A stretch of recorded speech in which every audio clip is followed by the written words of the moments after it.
this is Joanna and I'm back today with another card for the alleyway stamps. And today I'm using Cake Day. I'm using this cute cupcake and also one of the banners. And I will create a shaker card, so I will use a couple of dies to do that. And I will start by cutting my front panel. And I want a stitched edge. So I'm using this die from Simon Says Stamp and also these two circle dies, and they are from My Favorite Things. And I was really happy that the bigger circle only cuts dots and the smaller circle cuts a circle. So I was really happy that they were nesting so good together. And I just hold them in place with a piece of washi tape.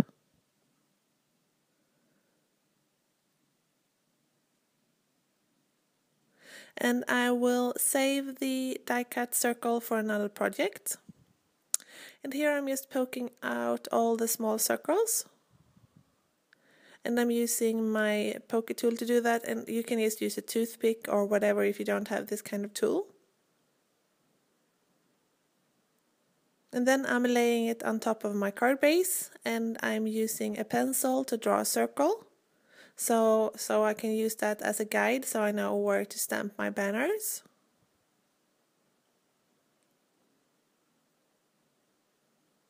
And I'm just making the banner just a little bit straighter, because I want it to go across the circle.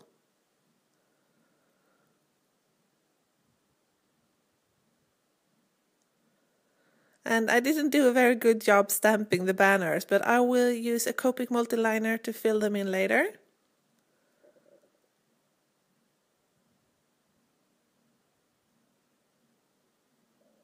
And this is, for the shaker, I'm using Spirinkles. And I have picked out some coordinating colors, Copic colors. So this would be a light pastel shaker card. So I'm just coloring in all of the banners. And you don't have to use sequins or beads for a shaker. You can use anything. So that's why I thought it would be really fun to use sprinkles. And then I just use my Copic multiliner to draw in the banners that I didn't stamp very well.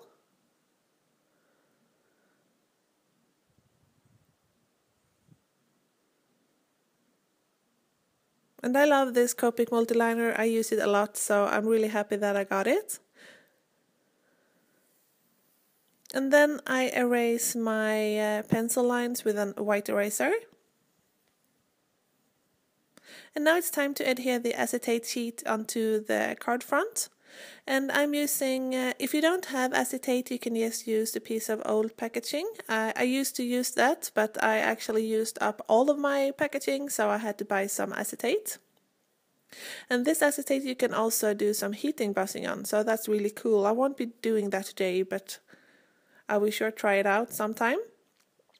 And when I'm creating shaker cards, I want the acetate to be slightly smaller than the card front, because otherwise, if it's exactly the same size, it creates glares on the outside when you look at it, and I don't like that. I know I'm crazy, but I don't like it, so I just cut it just slightly smaller.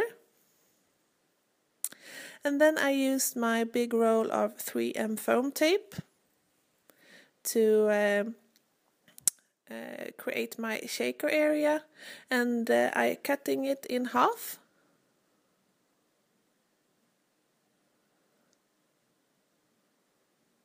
And I'm also doubling it up. So I will just go around the whole shaker area with the foam tape.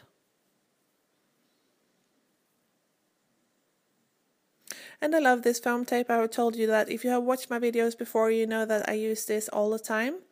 I think it's a really nice foam tape, and the backing is so easy to peel off.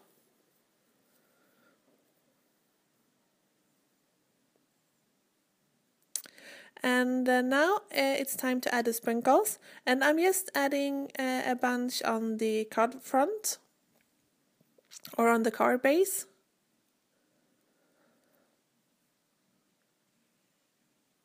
And these have a tendency to flee because they are round.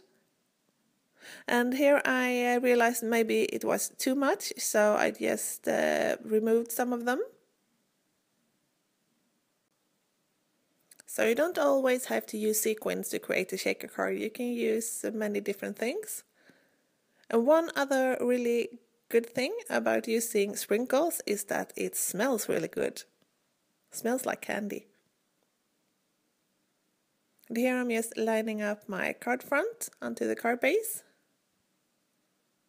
And I'm pressing it really good in place. And I'm just trying out the shaker, and I really liked it. So now it's time to create the cupcakes. And I'm stamping one cupcake onto a piece of post-it tape, and I'm going to use that post-it tape for a mask. Because I want the cupcakes to look like they are standing on top of each other. And I'm stamping this in Memento because I'm going to use the same Copic colors to color in as I did for the banners, to color in the cupcakes.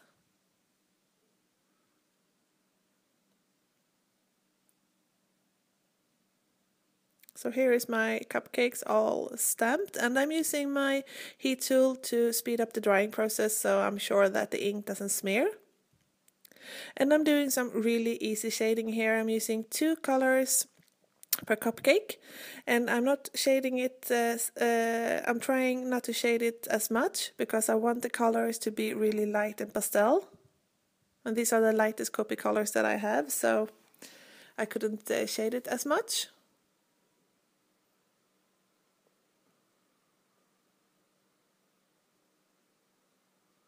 And then I use my scissors to cut them out, and I'm leaving a thin white border. And I didn't stamp the cupcake as well either, so I'm using my Copic multiliner again to fill in the spots that I missed. And then I'm using my white gel pen to create some sprinkles on top of the cupcakes. And as you saw there, I just drawed a little dot on my finger first to get the gel pen started.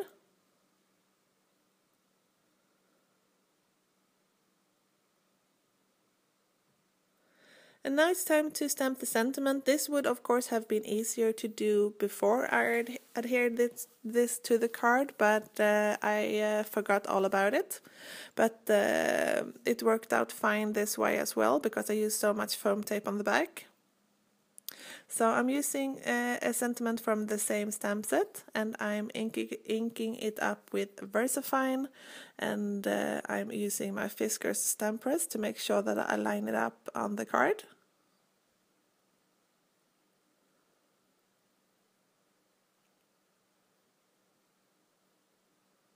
And I just go over it with my fingers to make sure that I get a good impression. And now it's time to adhere the cupcakes, and I used my multi-mat to do that. So this is the finished card. I hope you liked it, and I hope to see you soon. Take care. Bye.